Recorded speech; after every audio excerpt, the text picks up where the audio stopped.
नमस्कार साथियों, मैं हूं आपका दोस्त भानु वारका। आप देख रहे हैं जीके विद भानु चैनल। साथियों, तमिलनाडु में अंतिम वेतन की 50% पेंशन सुनिश्चित।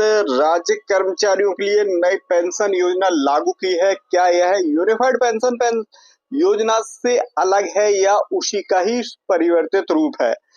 कब से लागू होगी, क्या क्या लाभ मिलने वाले हैं और ओल्ड पेंशन स्कीम की कितनी समकक्ष है, यानी उसके बराबर लाभ मिलेगा या नहीं मिलेगा? वही मध्य प्रदेश के कर्मचारियों को कब यूनिफाइड पेंशन मिलेगी या फिर ओल्ड पेंशन मिलेगी, संपूर्ण जानकारी जानेंगे इस वीडियो में। वीडियो को लास्ट तक जो देखेगा लाइक और शेयर जरूर कीजिएगा।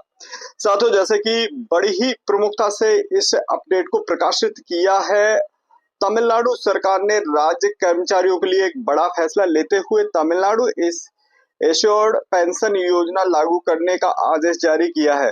इस योजना के तहत पात्र कर्मचारियों को उनके अंतिम मूल वेतन और महंगाई भत्ता का 50% पेंशन के रूप में सुनिश्चित किया जाएगा।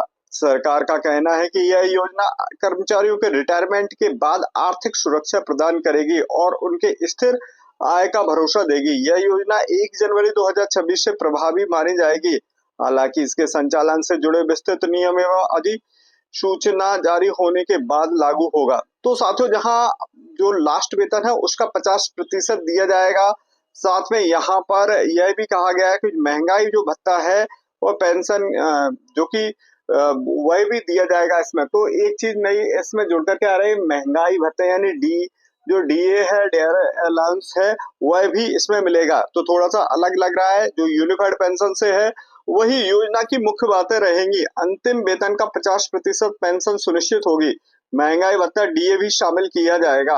1 जनवरी 2026 से प्रभावी होगी। वहीं 1 जनवरी 2026 से प्रभावी होने के बाद राज्य कर्मचारियों को लाभ व आर्थिक सुरक्षा में बढ़ोतरी होगी। तो इसे 1 जनवरी 2026 से ही प्रभावी किया जाएगा। अब लागू कब हो रही है, आगे देखते हैं। तमिलनाडु सरकार ने राज्य कर्मचारियों के लिए एक बड़ा फैसला लेते हुए तमिलनाडु एश्योर्ड पेंशन स्कीम के बाद आर्थिक सुरक्षा प्रदान करेगी और इन्हें स्थिर आय का भरोसा देगी। यह योजना 1 जनवरी 2026 से मानी जाएगी। हालांकि इसके संचालन से जुड़े विस्तृत नियम अधिसूचना जारी होने के बाद ही लागू होगा।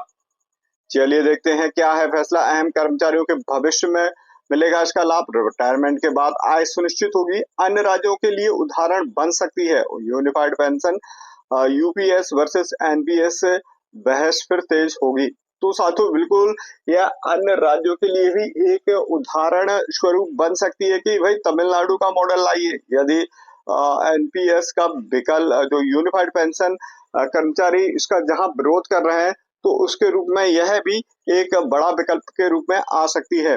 अब चलिए देखते हैं विशेषज्ञ की राय क्या है। कर्मचारियों के हित में बड़ा कदम, आर्थिक सुरक्षा एवं मजबूती होगी। अन्य राज्यों को पर भी इसका दबाव पड़ेगा। पेंशन सुधार की दिशा में अहम फैसला लिया गया है। तो साथियों, यह एक बड़ा फैसला है उन तमाम कर्मचारियों के लिए जो ओल्ड पेंशन स्कीम को फिर से लाने की मांग कर रहे हैं। वही यूनिफाइड पेंशन भी में सुधार की बात कही गई है। तो साथियों, इसी प्रकार के इंफॉर्मेटिव जानकारी के साथ अगले वीडियो में मिलते हैं। चैनल को सब्सक्राइब कीजिए, वीडियो को शेयर कीजिए अपने शिक्षक व कर्मचारी साथियों में। मिलते हैं।